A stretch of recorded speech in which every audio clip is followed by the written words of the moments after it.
2. How your habits shape your identity, and vice versa. Hi, is it so easy to repeat bad habits and so hard to form good ones? Few things can have a more powerful impact on your life than improving your daily habits. And yet it is likely that this time next year you'll be doing the same thing rather than something better. It often feels difficult to keep good habits going for more than a few days, even with sincere effort and the occasional burst of motivation. Habits like exercise, meditation, journaling, and cooking are reasonable for a day or two and then become a hassle. However, once your habits are established, they seem to stick around forever, especially the unwanted ones. Despite our best intentions, unhealthy habits like eating junk food, watching too much television, procrastinating, and smoking can feel impossible to break. Changing our habits is challenging for two reasons: 1, we try to change the wrong thing, and 2, we try to change our habits in the wrong way. In this chapter, I'll address the first point. In the chapters that follow, I'll answer the second. Our first mistake is that we try to change the wrong thing. To understand what I mean, consider that there are 3 levels at which change can occur. You can imagine them like the layers of an onion. 3 layers of behavior change. Figure 3, there are 3 layers of behavior change: a change in your outcomes, a change in your processes, or a change in your identity. The first layer is changing your outcomes. This level is concerned with changing your results: losing weight, publishing a book, winning a championship. Most of the goals you set are associated with this level of change. The second layer is changing your process. This level is concerned with changing your habits and systems, implementing a new routine at the gym, decluttering your desk for better workflow, developing a meditation practice. Most of the habits you build are associated with this level. The third and deepest layer is changing your identity. This level is concerned with changing your beliefs, your worldview, your self-image, your judgments about yourself and others. Most of the beliefs, assumptions, and biases you hold are associated with this level. Outcomes are about what you get. Processes are about what you do. Identity is about what you believe.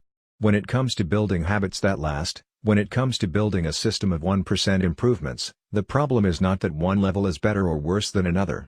All levels of change are useful in their own way. The problem is the direction of change. Many people begin the process of changing their habits by focusing on what they want to achieve. This leads us to outcome-based habits. The alternative is to build identity-based habits. With this approach, we start by focusing on who we wish to become. Outcome-based habits. Identity-based habits. Figure 4, with outcome-based habits, the focus is on what you want to achieve. With identity-based habits, the focus is on who you wish to become. Imagine 2 people resisting a cigarette. When offered a smoke, the first person says, "No thanks. I'm trying to quit." It sounds like a reasonable response, but this person still believes they are a smoker who is trying to be something else. They are hoping their behavior will change while carrying around the same beliefs. The second person declines by saying, "No thanks. I'm not a smoker." It's a small difference, but this statement signals a shift in identity. Smoking was part of their former life, not their current one. They no longer identify as someone who smokes. Most people don't even consider identity change when they set out to improve. They just think, "I want to be skinny," outcome, "and if I stick to this diet, then I'll be skinny," process. They set goals and determine the actions they should take to achieve those goals without considering the beliefs that drive their actions. They never shift the way they look at themselves, and they don't realize that their old identity can sabotage their new plans for change. Behind every system of actions are a system of beliefs. The system of a democracy is founded on beliefs like freedom, majority rule, and social equality. The system of a dictatorship has a very different set of beliefs like absolute authority and strict obedience. You can imagine many ways to try to get more people to vote in a democracy, but such behavior change would never get off the ground in a dictatorship. That's not the identity of the system. Voting is a behavior that is impossible under a certain set of beliefs. A similar pattern exists whether we are discussing individuals, organizations, or societies. There are a set of beliefs and assumptions that shape the system, an identity behind the habits. Behavior that is incongruent with the self will not last. You may want more money, but if your identity is someone who consumes rather than creates, then you'll continue to be pulled toward spending rather than earning. You may want better health, but if you continue to prioritize comfort over accomplishment, you'll be drawn to relaxing rather than training. It's hard to change your habits if you never change the underlying beliefs that led to your past behavior. You have a new goal and a new plan, but you haven't changed who you are. The story of Brian Clark, an entrepreneur from Boulder, Colorado, provides a good example. For as long as I can remember, I've chewed my fingernails, Clark told me. It started as a nervous habit when I was young, and then morphed into an undesirable grooming ritual. One day, I resolved to stop chewing my nails until they grew out a bit. Through mindful willpower alone, I managed to do it. Then, Clark did something surprising. I asked my wife to schedule my first ever manicure, he said. My thought was that if I started paying to maintain my nails, I wouldn't chew them. And it worked, but not for the monetary reason. What happened was the manicure made my fingers look really nice for the first time. The manicurist even said that, other than the chewing, I had really healthy, attractive nails. Suddenly, I was proud of my fingernails. And even though that's something I had never aspired to, it made all the difference. I've never chewed my nails since, not even a single close call. And it's because I now take pride in properly caring for them. The ultimate form of intrinsic motivation is when a habit becomes part of your identity. It's one thing to say I'm the type of person who wants this. It's something very different to say I'm the type of person who is this. The more pride you have in a particular aspect of your identity, the more motivated you'll be to maintain the habits associated with it.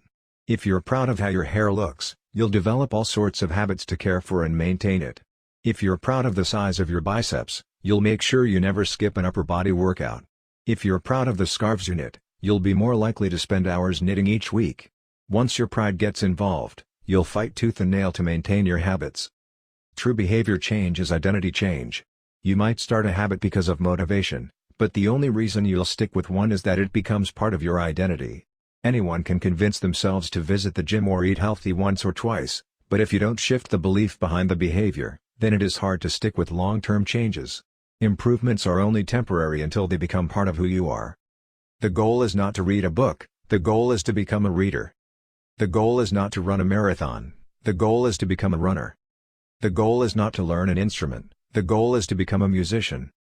Your behaviors are usually a reflection of your identity. What you do is an indication of the type of person you believe that you are, either consciously or non-consciously. Research has shown that once a person believes in a particular aspect of their identity, they are more likely to act in alignment with that belief. For example, people who identified as being a voter were more likely to vote than those who simply claimed voting was an action they wanted to perform. Similarly, the person who incorporates exercise into their identity doesn't have to convince themselves to train. Doing the right thing is easy. After all, when your behavior and your identity are fully aligned, you are no longer pursuing behavior change. You are simply acting like the type of person you already believe yourself to be. Like all aspects of habit formation, this, too, is a double-edged sword. When working for you, identity change can be a powerful force for self-improvement. When working against you, though, identity change can be a curse. Once you have adopted an identity, it can be easy to let your allegiance to it impact your ability to change. Many people walk through life in a cognitive slumber, blindly following the norms attached to their identity. I'm terrible with directions.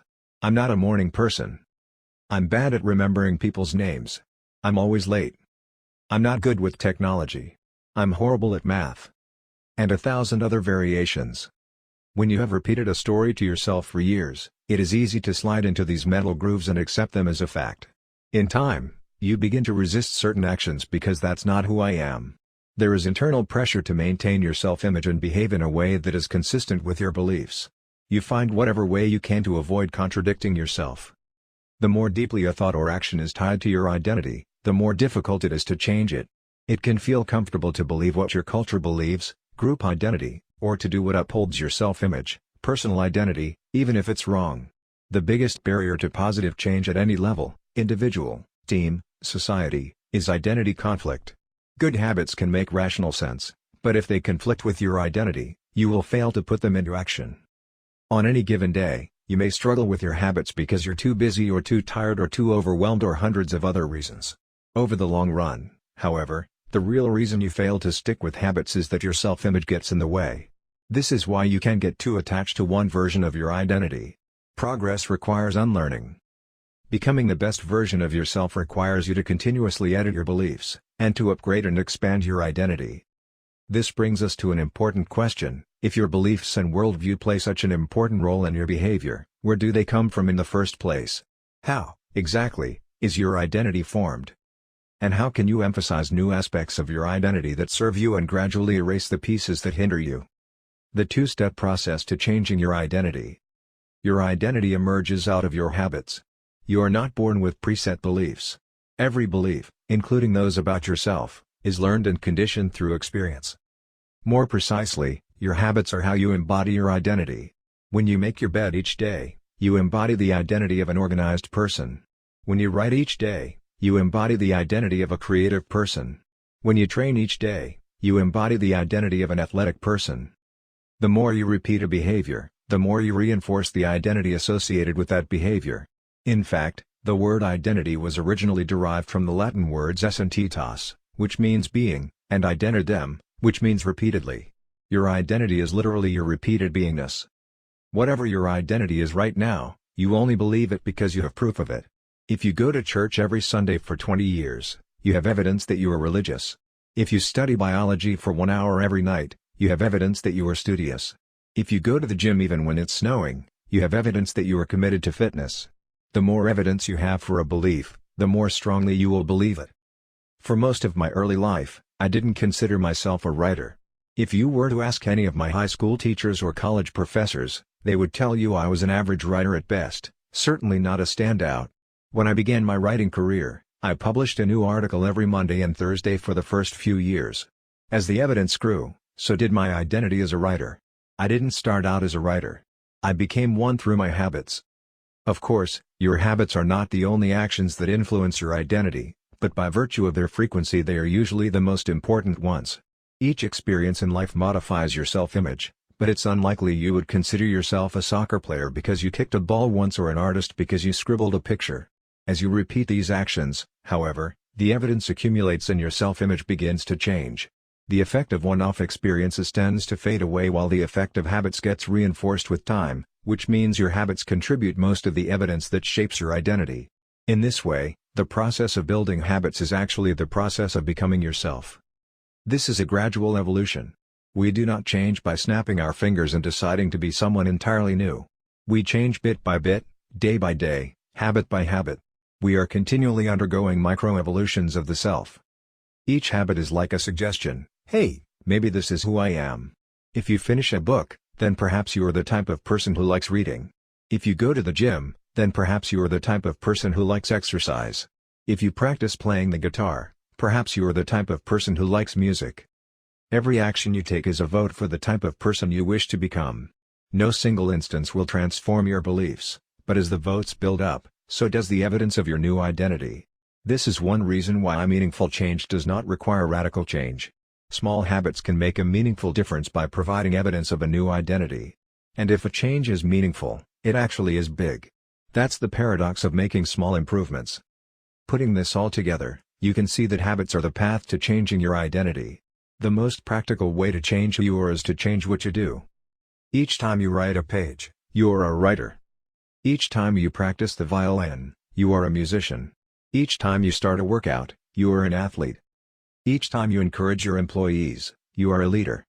Each habit not only gets results but also teaches you something far more important, to trust yourself. You start to believe you can actually accomplish these things. When the votes mount up and the evidence begins to change, the story you tell yourself begins to change as well. Of course, it works the opposite way, too. Every time you choose to perform a bad habit, it's a vote for that identity. The good news is that you don't need to be perfect. In any election, there are going to be votes for both sides. You don't need a unanimous vote to win an election, you just need a majority. It doesn't matter if you cast a few votes for a bad behavior or an unproductive habit. Your goal is simply to win the majority of the time. New identities require new evidence. If you keep casting the same votes you've always cast, you're going to get the same results you've always had. If nothing changes, nothing is going to change. It is a simple two-step process. 1. Decide the type of person you want to be. 2. Prove it to yourself with small wins. First, decide who you want to be. This holds at any level, as an individual, as a team, as a community, as a nation. What do you want to stand for? What are your principles and values? Who do you wish to become? These are big questions, and many people aren't sure where to begin. But they do know what kind of results they want, to get six-pack abs or to feel less anxious or to double their salary. That's fine. Start there and work backward from the results you wanted. The type of person who could get those results. Ask yourself, who is the type of person that could get the outcome I want? Who is the type of person that could lose 40 pounds? Who is the type of person that could learn a new language? Who is the type of person that could run a successful startup? For example, who is the type of person who could write a book? It's probably someone who is consistent and reliable. Now your focus shifts from writing a book, outcome-based, to being the type of person who is consistent and reliable, identity-based. This process can lead to beliefs like, I'm the kind of teacher who stands up for her students. I'm the kind of doctor who gives each patient the time and empathy they need. I'm the kind of manager who advocates for her employees. Once you have a handle on the type of person you want to be, you can begin taking small steps to reinforce your desired identity. I have a friend who lost over 100 pounds by asking herself, what would a healthy person do? All day long, she would use this question as a guide. Would a healthy person walk or take a cab? Would a healthy person order a burrito or a salad? She figured if she acted like a healthy person long enough, eventually she would become that person. She was right. The concept of identity-based habits is our first introduction to another key theme in this book, feedback loops. Your habits shape your identity, and your identity shapes your habits. It's a two-way street. The formation of all habits is a feedback loop, a concept we will explore in depth in the next chapter, but it's important to let your values, principles, and identity drive the loop rather than your results. The focus should always be on becoming that type of person, not getting a particular outcome. The real reason habits matter. Identity change is the North Star of habit change. The remainder of this book will provide you with step-by-step instructions on how to build better habits in yourself, your family, your team, your company, and anywhere else you wish. But the true question is, are you becoming the type of person you want to become? The first step is not what or how, but who. You need to know who you want to be. Otherwise, your quest for change is like a boat without a rudder. And that's why we are starting here. You have the power to change your beliefs about yourself. Your identity is not set in stone. You have a choice in every moment. You can choose the identity you want to reinforce today with the habits you choose today. And this brings us to the deeper purpose of this book and the real reason habits matter. Building better habits isn't about littering your day with life hacks. It's not about flossing one tooth each night or taking a cold shower each morning or wearing the same outfit each day. It's not about achieving external measures of success like earning more money, losing weight, or reducing stress. Habits can help you achieve all of these things, but fundamentally they are not about having something. They are about becoming someone. Ultimately, your habits matter because they help you become the type of person you wish to be. They are the channel through which you develop your deepest beliefs about yourself. Quite literally, you become your habits. Chapter Summary. There are 3 levels of change: outcome change, process change, and identity change. The most effective way to change your habits is to focus not on what you want to achieve, but on who you wish to become. Your identity emerges out of your habits. Every action is a vote for the type of person you wish to become. Becoming the best version of yourself requires you to continuously edit your beliefs, and to upgrade and expand your identity. The real reason habits matter is not because they can get you better results, although they can do that, but because they can change your beliefs about yourself.